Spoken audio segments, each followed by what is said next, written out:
ನನ್ನೆಲ್ಲ ಪ್ರೀತಿಯ ಕಲಿಕಾರ್ಥಿಗಳೇ, ಸ್ಪರ್ಧಾಕಾಂಕ್ಷಿಗಳೇ, ಧನಾಕಾಂಕ್ಷಿಗಳೇ, ನಿಮಗಿದು ಸ್ವಾಗತ. ಇಂದಿನ ಭೂಗೋಳಶಾಸ್ತ್ರದ ರೇಖಾಂಶಗಳು ಪಾಠ ನೋಡ್ಕೊಂಡು ಬರುವ ಉತ್ತರ ಧ್ರುವ ದಕ್ಷಿಣ ಧ್ರುವಗಳನ್ನು ಸಂಧಿಸುವಂತೆ 0 ಡಿಗ್ರಿ ರೇಖಾಂಶದಿಂದ ಪೂರ್ವ ಹಾಗೂ ಪಶ್ಚಿಮದಲ್ಲಿ ಎಳೆದಿರಬಹುದಾದ ಕೋನಾಂತರ ರೇಖೆಗಳೇ ರೇಖಾಂಶಗಳು ಎನ್ನುವರು. ಇವುಗಳನ್ನು ಉತ್ತರ ಧ್ರುವ ಮತ್ತು ದಕ್ಷಿಣ ರೇಖಾಂಶಗಳು.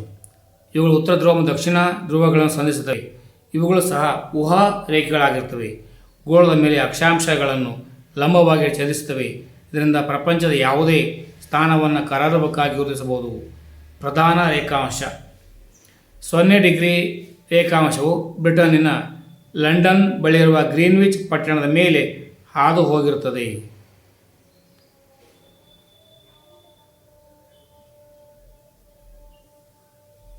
ಪ್ರಮಾಣಿತ ವೇಳೆ. ಒಂದು ಸ್ಥಳದ ವೇಳೆ ತಿಳಿಯಲು ಸ್ಥಳೀಯ ವೇಳೆ ಬೇಕು. ಹಾಗೆ ಒಂದು ದೇಶದ ವೇಳೆಯನ್ನು ತಿಳಿಯಲು ಪ್ರಮಾಣಿತ ವೇಳೆಯನ್ನು ಉಪಯೋಗಿಸಲಾಗುವುದು. ಒಂದು ದೇಶದಲ್ಲಿ ಕೇಂದ್ರದಲ್ಲಿ ಹಾದು ಹೋಗುವ ರೇಖಾಂಶದ ಮೇಲೆ ಆಗುವ ವೇಳೆ ಆ ದೇಶದ ಪ್ರಮಾಣಿತ ವೇಳೆ. ಭಾರತದ ಪ್ರಮಾಣಿತ ವೇಳೆ IST Indian standard time 82 degree ಪೂರ್ವ ರೇಖಾಂಶದ ಆಧಾರದ ಮೇಲೆ ನಿಗದಿಪಡಿಸಲಾಗಿದೆ. ಅದನ್ನು ಅಲಹಾಬಾದ್ ರೇಖೆ ಅಂತಲೂ ಕರೆಯುತ್ತಾರೆ. ಕಾಲ ವಲಯಗಳು 360 ಡಿಗ್ರಿ ರೇಖಾಂಶಗಳು. ಈ ಭೂಮಿಯನ್ನು 24 ಕಾಲ ವಲಯಗಳಾಗಿ ವಿಭಜಿಸಲಾಗಿದೆ. ಅಂದರೆ 15 ಡಿಗ್ರಿಗೆ 1 ಗಂಟೆ 1 ಕಾಲ ವಲಯ. ಭಾರತವನ್ನು 2 ಕಾಲ ವಲಯಗಳನ್ನಾಗಿ ವಿಭಜಿಸಬಹುದು. ರಷ್ಯಾದಲ್ಲಿ 11 ಕಾಲ ವಲಯಗಳಿವೆ. ಕೆನಡಾದಲ್ಲಿ 5 ಕಾಲ ವಲಯಗಳಿವೆ. ಅಮೆರಿಕೆಯಲ್ಲಿ 5 ಕಾಲ ವಲಯಗಳಿವೆ. ಅಂತಾರಾಷ್ಟ್ರೀಯ ದಿನರೇಖೆ. ಇದನ್ನು 1884ರಲ್ಲಿ ವಾಷಿಂಗ್ಟನ್ನಲ್ಲಿ ನಡೆದ ಅಂತಾರಾಷ್ಟ್ರೀಯ ರೇಖಾಂಶ ಸಮ್ಮೇಳನವು 180 ಡಿಗ್ರಿ ರೇಖೆಯನ್ನು ಅಂತಾರಾಷ್ಟ್ರೀಯ ದಿನರೇಖೆ ಎಂದು ಪರಿಗಣಿಸಿದೆ. ಪಶ್ಚಿಮದಿಂದ ಪೂರ್ವಕ್ಕೆ ಹೋದರೆ ಒಂದು ದಿನದ ಗಳಿಕೆ ಅಂದರೆ ಲಾಭ ಆಗುತ್ತೆ. ಪೂರ್ವದಿಂದ ಪಶ್ಚಿಮದ ಕಡೆಗೆ ಹೋದರೆ ಒಂದು ದಿನ ನಷ್ಟವಾಗುತ್ತೆ. ಈಗ ವಾಯುಗೋಳ ನೋಡ್ಕೊಂಡು ಬರುವ. ವಾಯುಗಳೆಂಬ ಪದಕ್ಕೆ ಸಮಾನಾರ್ಥವುಳ್ಳ ಆಂಗ್ಲ ಭಾಷೆಯ ಅಟ್ಮಾಸ್ಫಿಯರ್ ಎಂಬ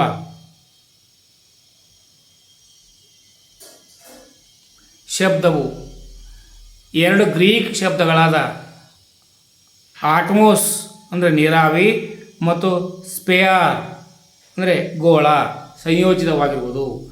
ಇದು ಪೃಥ್ವಿಯನ್ನು ಸುತ್ತುವರಿದ ವಾಯುವಿನ ತೆಳುಹೊದಿಕೆ. ಇದು ಅಪಾಯಕಾರಿ ಸೂರ್ಯನ ಕಿರಣ ಮತ್ತು ಉಲ್ಕೆಗಳ ಧಾರೆಗಳಿಂದ ಪೃಥ್ವಿಯನ್ನು ರಕ್ಷಿಸುತ್ತದೆ.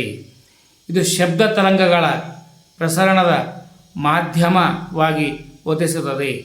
ಗುರುತ್ವಾಕರ್ಷಣ ಬಲದಿಂದ ಮೇಲ್ಮೈಗೆ ಹೊಂದಿಕೊಂಡಂತಿದೆ. ವಾಯುಗೋಳದ ಅಸ್ತಿತ್ವವು ಪೃಥ್ವಿಯ ಜೀವಿ ಗ್ರಹವನ್ನಾಗಿ ಮಾಡಿದೆ. ಪೃಥ್ವಿಯ ಮೇಲ್ಭಾಗದಿಂದ ವಾಯುಗೋಳವು ಸುಮಾರು 16,000 ಕಿಲೋಮೀಟರ್ ಎತ್ತರಕ್ಕೆ ವಿಸ್ತರಿಸಿದೆ. ವಾಯುಗೋಳದ ಸಂಯೋಜನೆ. ಪೃಥ್ವಿ ವಾಯುಗಳ ಸಂಯೋಜನೆ ಅನಿಲಗಳು, ನೀರಾವಿ, ಧೂಳಿನ ಕಣಗಳಿಂದ ಕೂಡಿದೆ. ಇದರ ಸಂಯೋಜನೆ ಸ್ಥಿರವಾಗಿರುವುದಿಲ್ಲ. ಅದು ಸ್ಥಳದಿಂದ ಸ್ಥಳಕ್ಕೆ ಹಾಗೂ ಕಾಲದಿಂದ ಕಾಲಕ್ಕೆ ವ್ಯತ್ಯಾಸಗೊಳ್ಳುವುದು. ಅನಿಲಗಳು ವಾಯುಗೋಳದ ತಳಭಾಗದಲ್ಲಿ ಸಾಂದ್ರೀಕರಿಸಿರುತ್ತದೆ. ಶುದ್ಧ ವಾಯುವಿನಲ್ಲಿ 2 ಪ್ರಮುಖ ಅನಿಲಗಳಿವೆ. ಅವುಗಳೇ ಸಾರಜನಕ ಮತ್ತು ಆಮ್ಲಜನಕ. ಒಟ್ಟು ಅನಿಲಗಳಲ್ಲಿ 78.8 ಭಾಗವು ಸಾರಜನಕವಾಗಿರುತ್ತದೆ. ಇದು ಪರೋಕ್ಷವಾಗಿ ಸಸ್ಯ ಮತ್ತು ಪ್ರಾಣಿಗಳಿಗೆ ಉಪಯುಕ್ತ. ಅನಿಲಗಳ 20.94 ಭಾಗವು ಆಮ್ಲಜನಕವಾಗಿದ್ದು ಪ್ರಾಣಿಗಳ ಉಸಿರಾಟಕ್ಕೆ ಮತ್ತು ವಸ್ತುಗಳ ದಹನಕ್ಕೆ ಅಗತ್ಯ. ಇನ್ನುಳಿದ 1% ಭಾಗದಲ್ಲಿ ಆರ್ಗಾನ್, ಇಂಗಾಲದ ಡೈಆಕ್ಸೈಡ್, ಜಲಜನಕ, ಹೀಲಿಯಂ ಮತ್ತು ಓಝೋನ್ ಇತ್ಯಾದಿ ಸೇರುತ್ತದೆ. ಇಂಗಾಲದ ಡೈಆಕ್ಸೈಡ್ ಸಸ್ಯಗಳ ಅಸ್ತಿತ್ವಕ್ಕೆ ಅತ್ಯಗತ್ಯವಾಗಿದೆ. ನೀರಾವಿಯು ನೀರಿನಲ್ಲಿ ಆವಿ ರೂಪವೇ ನೀರಾವಿ. ಇದು ಸ್ಥಳದಿಂದ ಸ್ಥಳಕ್ಕೆ ಬದಲಾಗುತ್ತದೆ. ಬಹಳಷ್ಟರ ಮಟ್ಟಿಗೆ ವಾಯುಮಂಡಲದ ಕೆಳಸ್ತರದಲ್ಲಿ ಕಂಡುಬರುತ್ತದೆ. ಜೊತೆಗೆ ಜಲರಾಶಿಗಳ ಸಮೀಪ, ಜವುಗು ಪ್ರದೇಶಗಳು ಮತ್ತು ಸಸ್ಯ ವರ್ಗವಿರುವ ಕಡೆ ಹೆಚ್ಚು, ಮಳೆಗಾಲದಲ್ಲಿ ಹೆಚ್ಚು ಮತ್ತು ಶುಷ್ಕ ರೀತಿಯಲ್ಲಿ ಕಡಿಮೆ. ಮಳೆ ಉತ್ಪತ್ತಿಗೆ ಇದು ಅಗತ್ಯ. ಧೂಳಿನ ಕಣಗಳಲ್ಲಿ ಉಪ್ಪಿನ ಕಣ, ಧೂಳು, ಬೂದಿ, ಹೊಗೆ ಇವುಗಳು ಸೇರಿವೆ. ಇವು ಜಲಾಕರ್ಷಣ ಕಣ ಕೇಂದ್ರವನ್ನು ಪೂರೈಸುತ್ತವೆ.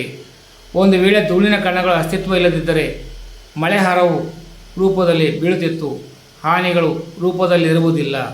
ಆದರೂ ಧೂಳಿನ ಕಣಗಳು ಪ್ರಮಾಣವು ಮಿತಿ ಮೀರುವುದು ಹಾನಿಕರ.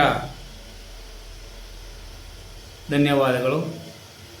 ಸರ್ವೇ ಜನೋ ಸುಖಿನೋ ಭವಂತು. ಜೈ ಭುವನೇಶ್ವರಿ, ಜೈ ಭಾರತ್ ಮಾತಾ, ಜೈ ಹಿಂದ್. ಸರ್ವರಿಗೂ ಶುಭವಾಗಲಿ. ಸರ್ವೇ ಜನೋ ಸುಖಿನೋ ಭವಂತು. ಯಾರೆಲ್ಲ ಸಬ್ಸ್ಕ್ರೈಬ್ ಮಾಡ್ಕೊಂಡಿಲ್ಲ ಸಬ್ಸ್ಕ್ರೈಬ್ ಮಾಡ್ಕೊಳ್ಳಿ. ನನ್ನ ಧ್ವನಿಗೆ ನಿಮ್ಮ ಬೆಂಬಲ ಸಹ ಇರುತ್ತೆ ಅಂತ ನಾನು ಆಶಯಿಸ್ತೇನೆ. ಸರ್ವರಿಗೂ ಶುಭವಾಗಲಿ.